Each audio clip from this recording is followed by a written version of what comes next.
Steffi arrived at the cliffside art classroom just as the salt-tinged breeze stirred the easel canvases Bill Spencer had so generously provided for Hayes's temporary school. The sunlight glinting on the waves below and filling her heart with hope for her son's recovery, but as she stepped inside the airy pavilion, the seats were empty except for the faint echo of small footsteps and the unsettling hush that spoke of something gone very wrong, and then her phone buzzed with an incoming voice. Memo that made her blood run cold, Hayes's panicked cry of, "Mommy, Mommy, please," reverberating through the speakers with terror and desperation so raw that Steffi staggered backward, hand over her mouth, tears blurring the horizon beyond the windows. Luna's message followed.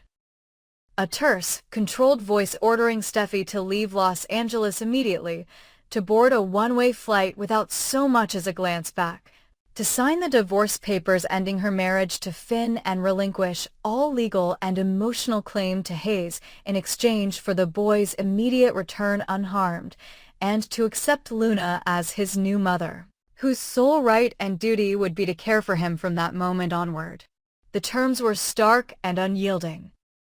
Steffi's safety valve for her son lay in exile and acceptance of Luna's perverse bargain. Each word fell like a cautionary bullet into Steffi's heart, the sound of her son's terror mingling with Luna's cold ultimatum, and just as the last note cut off, there was no frantic rush of footsteps, no sound of Hayes's small hand against the glass. Only the certainty that Luna had slipped away with her child, leaving behind nothing but that recorded plea and a mother's dread. While Steffi trembled in the empty studio, Luna carried Hayes down the winding coastal path that led to the abandoned boathouse where the water lapped softly against the pilings, cradling him in her arms as he clung to her like a frightened bird. The origami crane dangling from his jacket sleeve fluttering in the breeze, a silent reminder of Luna's manipulations, and once distant enough that no shout could reach them, Luna slipped behind a rowboat, kissing Hayes's forehead as he whimpered for his real mother, then set about contacting Steffi with the digital recording that would seal their tragic pact. Back in Los Angeles, Steffi's world collapsed into frantic motion, her phone clutched to her ear, her vision blurred by the same tears that blurred the sprawling Pacific in her mind, her wedding ring cold and heavy on her finger as she realized the magnitude of Luna's deception. Bill's generous gift of a beachside classroom, intended to nourish Hayes's creativity and heal his trauma, had become the stage for a new kidnapping. Luna's silence, once the symptom of her own tormented psyche, had transformed into a strategic weapon. And now Steffi was faced with a harrowing choice that no mother should ever be forced to make. As the sun dipped toward the horizon, casting a golden glow over Forrester Creations, Steffi's first call was to Finn, whose protective fury erupted into anguished disbelief as he drove toward the cliffside school. But by the time he arrived, the building was empty, the staff in tears, the police combing the beaches below in vain, and Luna's recorded terms scrawled in Stein ink across Steffi's trembling screen. Meanwhile, Sheila Carter, who had once cheered Luna's rebellious fight against perceived injustice, who had nurtured Luna's resolve and even facilitated some of her earlier schemes, received her own cryptic message, a single image of Hayes's small handprint in the sand. Delicate and wide-eyed, stamped on her phone with no sender ID, and beneath it the chilling directive, "Intervene now or lose him forever." Panic surged through Sheila's veins as she realized Luna's plan had become far more elaborate than anyone had anticipated, that the girl she had once considered an ally had grown cunning and bitter enough to use the innocent child as collateral in a game of vengeance, and that every moment of hesitation would edge Hayes closer to an irreversible fate. Sheila raced to her car, mind racing through every encounter she'd had with Luna, every lie half-spoken, and every promise made in shadows. She knew that if Luna's demands were carried out, Steffi would vanish beyond the reach of any Forrester or Finnegan pursuit, taking Hayes with her into a life of isolation where no one could challenge Luna's authority. Yet even Sheila's newfound resolve to stop Luna collided with her dawning fear that her former protégé had outstripped her in ruthlessness, that Luna's calm facade masked a depth of desperation so profound that no plea for mercy would reach her. Back at the boathouse, the tide rose as Luna gently washed sand from Hayes's tiny fingers, her voice soft but unyielding as she explained that this was the only way to protect him from Steffy's perceived negligence, from Finn's broken promises, from the world that had brought them so much pain.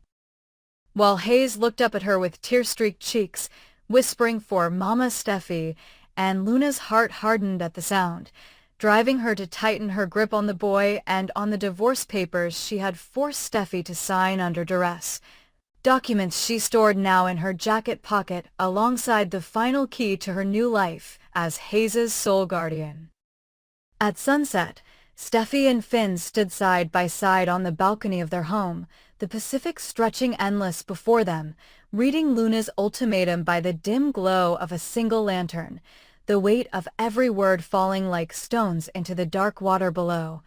And they realized that without Steffy's departure and legal abdication, Hayes would never walk free.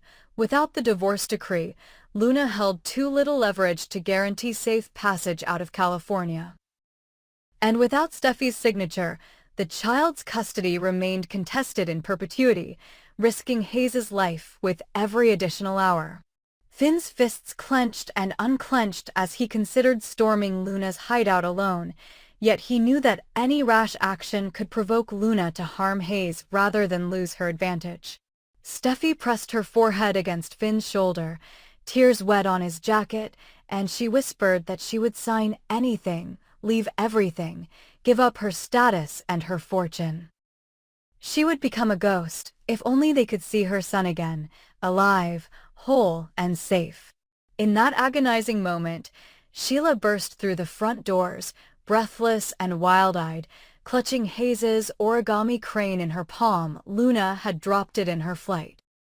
Its wings smeared with sand and salt, its folds crisp with intent, and Sheila's voice trembled as she recounted her frantic pursuit of Luna through the coastal scrub, her frantic bargain with a truck driver headed north, her narrow glimpse of Hayes's small silhouette against a rising moon. But even as she spoke, her tone carried the bitter admission that Luna had always thought 2 steps ahead, that Sheila's allegiance had been her fatal miscalculation, and that now Hayes's freedom would come. Only at the ultimate price. Steffy took the crane from Sheila's hand and ran her fingers along its crease, whispering forgiveness to the paper bird that had become the harbinger of so much sorrow. And at that moment she understood that Luna's gambit was not merely to replace her in Hayes's life, but to erase her altogether, to render Steffy non-existent in the eyes of the law and of Hayes's bruised, broken heart. As midnight approached, Steffy penciled her signature on the divorce decree, Finn's hand steady on hers, tears blurring the words that severed their marriage. She scrawled her assent to abandon Los Angeles forever.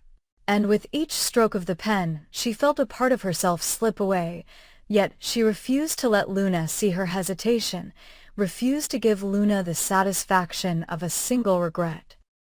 Sheila watched from the shadows, grief and guilt warring in her chest, powerless to alter the course she had helped set in motion, and Finn sealed a notarized affidavit relinquishing any claim to Hayes's custody, the final piece of the twisted pact. At dawn, Luna appeared at the Forrester mansion gates in a nondescript white sedan, a wide-brimmed hat shielding her face, Hayes bundled in her arms and asleep against her shoulder, the origami crane pinned to his jacket as a token of her victory. And as the wrought iron doors swung open, Steffy stood on the front steps with suitcase in hand, eyes red but resolute, ready to walk away from the life she had built for the life of the son she loved. Luna smiled, soft and triumphant.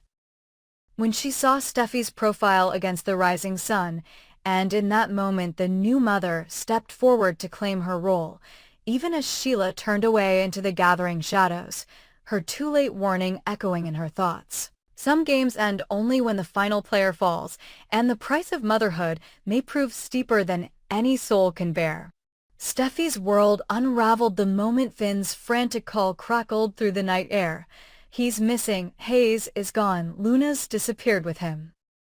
Within hours, evidence of the nightmare surfaced. A concealed hatch behind a bookcase in the dilapidated boathouse, leading down a narrow metal staircase into a hidden chamber lit by a single bare bulb swinging from cracked concrete. The walls, from floor to ceiling, were plastered with hundreds of origami cranes, each precisely folded and dripping with crimson stains, dozens of red-winged birds frozen in mid-flight, forming an unholy mural of obsession. Interspersed among them were colorful paper fortune-tellers, sharp creases spelling out cryptic instructions, and the chilling name, Miss Sunshine, scrawled in Luna's looping script across every triangular flap. In the center of the chamber, Hayes sat curled on a threadbare blanket, eyes hollowed by fear, clutching a blood-speckled crane in his trembling fist. Beside him, Luna hovered in maternal radiance twisted into mania, her gentle smile belying the cruelty of her plan. She had transformed this underground room into a theater of psychological control, where each origami bird and every whispered command served a singular purpose. Finn and Steffy, led by Ridge and Taylor, descended into the bunker amid the hush of the Forester, Finnegan rescue team, hearts pounding in unison, only to freeze at the sight of Luna's setup. A camera rig stood in one corner, hooked to a smartphone streaming live to thousands of viewers under a secret handle, Miss Sunshine Therapy. And Steffy realized with horror that her worst fears were materializing in real time. Luna was broadcasting Steffy's own hourly confessions to the world, capturing every tear, every tremor of her lip as she read the lines Luna had forced her to write at gunpoint, begging forgiveness for imagined sins, pledging loyalty to Luna as Hayes's one true mother. The first live clip had shown Steffy's voice cracking as she repeated, "I am unworthy of my son's love unless I submit to Miss Sunshine's healing," and a hush had spread through the assembled rescue team like a funeral dirge. Luna turned, as if summoned by their shock, and cooed encouragement. "Good, Steffy, you're doing wonderfully, another hour, and we'll mark it with another crane. Hayes, darling, won't you tell Mommy you love her?" The boy's lips parted in a silent plea, eyes wide, before he summoned the brittle sound of a whisper, "Mother," and in that syllable lay the triumph of Luna's insidious therapy. Steffy's knees buckled. Finn lunged forward, but Luna raised a slender finger, and the live stream feed cut in with the next confession. Steffy reading, voice tethered to panic, "I abandon my husband. I relinquish all claim to Hayes. I bow to Luna as his savior." Each time the seconds ticked to a new hour, a fresh crane detached from the wall, fluttering down onto the dusty floor like a falling life. Ridge counted them under his breath, 152 birds already bloodied and fallen, each representing another forced confession, another hour of Luna's dominion over both mother and child. Taylor raced to Hayes's side, soft words weaving around him to anchor him to reality, but Hayes recoiled, pressing the last crane to his chest as if it were the only thing standing between him and oblivion. Luna's voice danced around the chamber, sharp and tender in equal measure. "See how beautifully you obey, my darling? You call me mother, you see me as your light. And soon, Madison, will have no memory of your old life, no memories of Steffy at all." Steffy screamed, a guttural sound that reverberated off concrete. "No. You can't erase him," but Luna only smiled, stepping forward to cup Hayes's face with hands that struck Steffy as ice disguised as warmth. "I'll free him from the pain Steffy caused," Luna whispered, voice low enough that only Hayes and Steffy could hear. "It's therapeutic erasure. When the last crane drops, his mind will reset and a new mother will have shaped his destiny from his earliest thoughts." Finn's jaw clenched. He reached for Luna, but Ridge intercepted him, knowing a sudden move could prompt Luna to harm Hayes or trigger the live stream's automated alarm. Time's cruelty was absolute. Every minute meant another confession forced from Steffy's lips, each an additional wound etched into her heart. In the dim glow, Steffy fought back tears as she spoke the scripted words once more, her voice hollow. "I accept that Luna is his true mother. I relinquish all rights to see him, to touch him, to love him." As the words fell, a single crane released from the ceiling, fluttering down like a silent guillotine. Steffy's eyes lifted to the gathering hush of her family's faces, Taylor's anguish, Ridge's fury, Finn's helplessness, and with a final choked breath she mouthed, "I'm sorry," willing to sacrifice her own dignity to buy Hayes more time. At that moment, a distant beep echoed through the chamber, the smartphone's battery warning. Luna's confident facade faltered for the first time as she lunged to silence the device, but the feed had already captured every confession and transmitted it to an underground forum of followers whom Luna had promised exclusive, healing content. Realizing the sabotage of her perfect broadcast, Luna abandoned the phone and lunged at Steffy, arms outstretched to punish her for the interruption, but Finn tackled her to the ground, tearing her hands from Steffy's throat.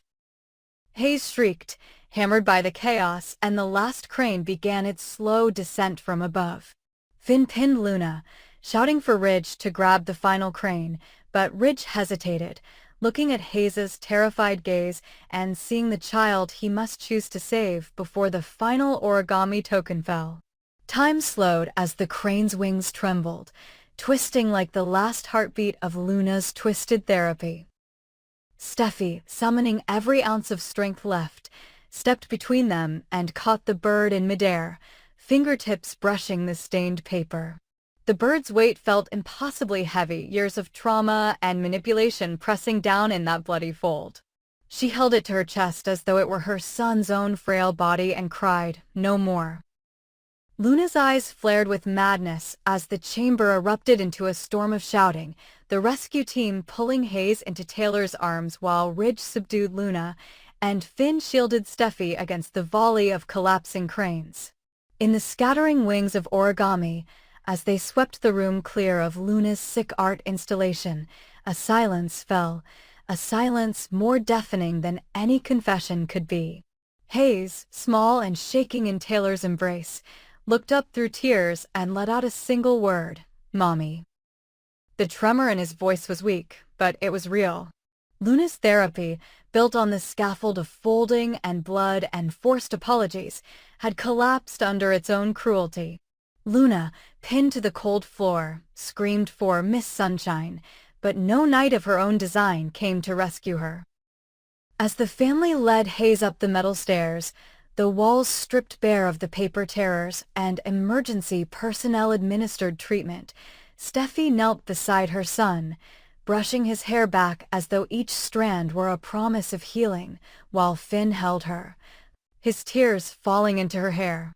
Over the following hours, Steffy whispered soft memories to Hayes, sunlit afternoons in the garden, bedtime stories of brave heroes, her soft lullabies. Attempting to rebuild the bonds Luna had sought to sever. Each moment without the forced mantra of mother was an act of reclamation, a stitch in the fabric of her son's fractured trust.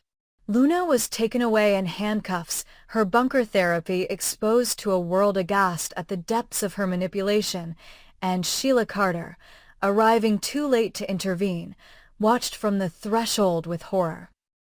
"I was wrong to encourage you," she whispered to the retreating back of her former protege, the origami-laden walls now stripped and cleaned, leaving only faint stains of Luna's bloody legacy.